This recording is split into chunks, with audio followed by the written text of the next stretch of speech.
陕西巷是一条南北走向的胡同，曾被称为八大胡同之首。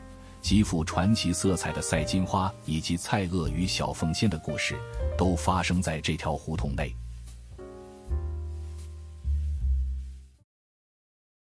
朋友们，大家好，欢迎回到我的频道。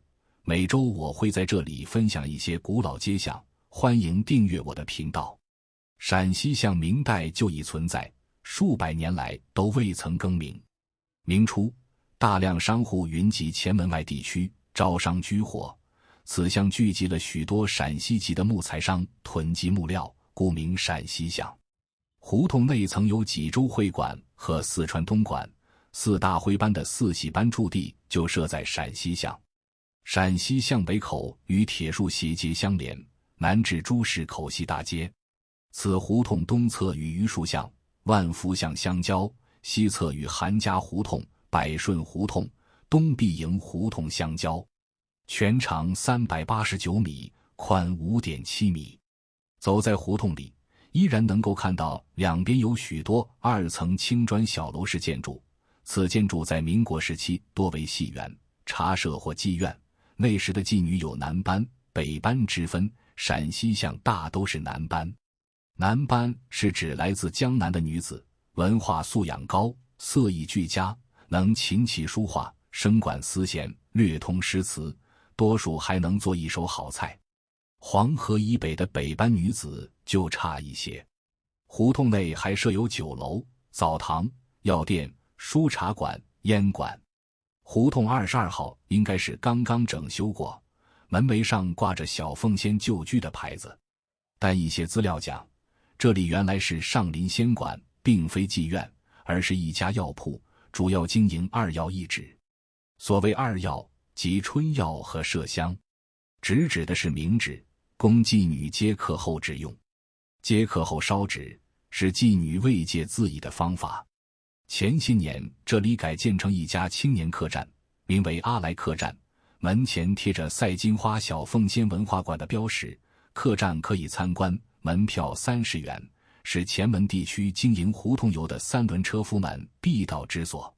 现在客栈已经不营业了，原上林仙馆石匾上覆盖了一块小凤仙旧居的木牌。赛金花、小凤仙是否曾在上林仙馆执业，真假难辨。但陕西巷的中部东侧有条榆树巷，巷子里赛金花开办的怡香院旧址却是货真价实。榆树巷长约60米，宽不过2米，原名榆树大院。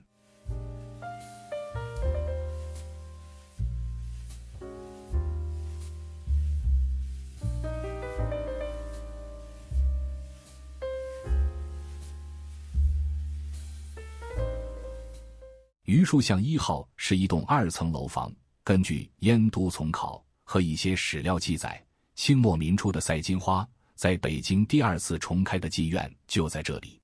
此楼为民国初期的建筑，2层红砖木楼，坐东向西，每层有7间房，楼房正立面比较讲究，门窗均用砖券，券角有花饰，砖墙、壁柱和券帘均用青红砖间隔组成。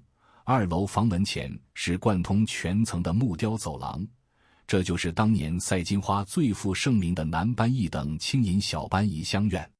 楼下有一小院，现在朝北开院门，但现在院内密密麻麻地挤满了10多间简陋的窝棚小屋，应是各户自建的杂物房、小厨房。小院的前面有一座老宅园，也属怡香院。这里现在是北京市皮革公司的职工宿舍。赛金花，其初名为赵彩云，又名傅彩云，安徽人。幼年被卖到苏州的所谓花船上为妓。光绪13年1887年，适逢前科状元红军回乡守孝，对彩云一见倾心，遂纳为妾。洪时年48岁，傅彩云年仅15岁。不久，红军奉旨出任驻俄罗斯帝国、德意志帝国、奥匈帝国、荷兰4国公使，其原配夫人畏惧洋人一俗，遂借诰命服侍给彩云，命他陪同红军出洋。几年后随红军归国，不久洪病死。洪军死后，洪府将赛金花逐出了洪家，于是到上海为妓，以状元夫人和公使夫人的招牌而名扬上海滩，被称为花榜状元。后至天津，改名赛金花。1900年八国联军攻陷北京时，曾与部分德国军官有过接触。1903年在北京因涉嫌虐待幼妓致死而入狱，解返苏州后出狱再至上海。晚年生活穷困潦倒，1936年病死于北京。民间传说他在庚子年说服八国联军的德国统帅瓦德西元帅不要滥杀无辜，被称为9天护国娘娘，亦和大臣赛二爷。如何评价赛金花，争论了近100年。但可以肯定的是，赛金花并不是民间想象中那样的英雄。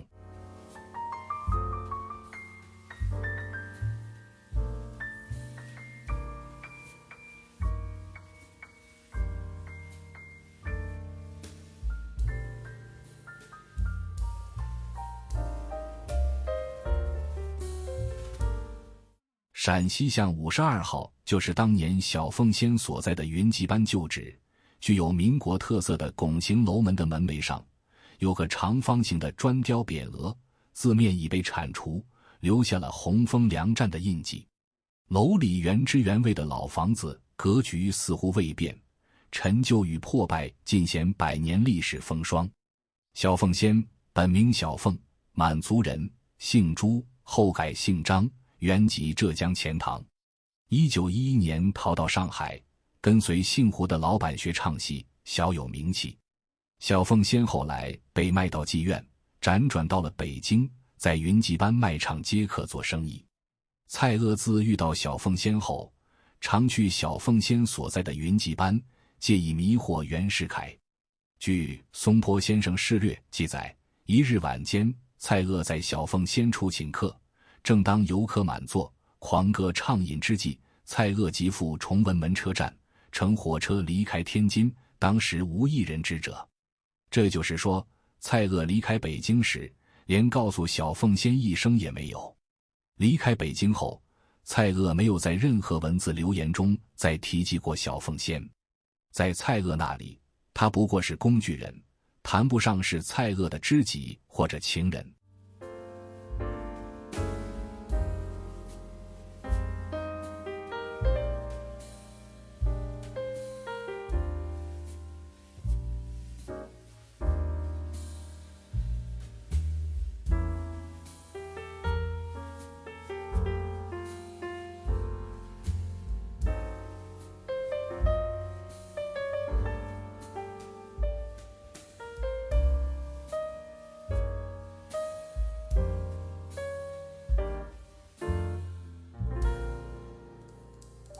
陕西巷东侧还有一条万福巷，是一条呈7字形的短小胡同，全长不过80米。老北京住户叫其万佛寺洼，其得名于坐落在该胡同北侧的寺庙万佛寺。该寺始建年代不详，文革前该寺的各大殿内均有大量的佛、菩萨等造像，号称万佛，是该寺最大的特征。所有塑像在文革中均被砸毁，当时在各佛像腹中发现了大量古籍善本，佛像内书籍均被附近居民当作为普通纸类焚烧取暖。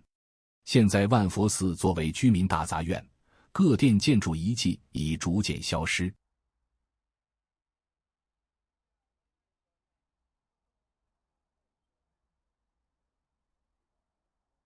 陕西巷胡同南口西侧有保存较完整的德寿堂药店，建于1934年，属前店后厂式建筑。此药店也是北京市历史悠久的老字号之一，主打产品是康氏牛黄解毒丸、大山楂丸以及各种丸散高单类药品。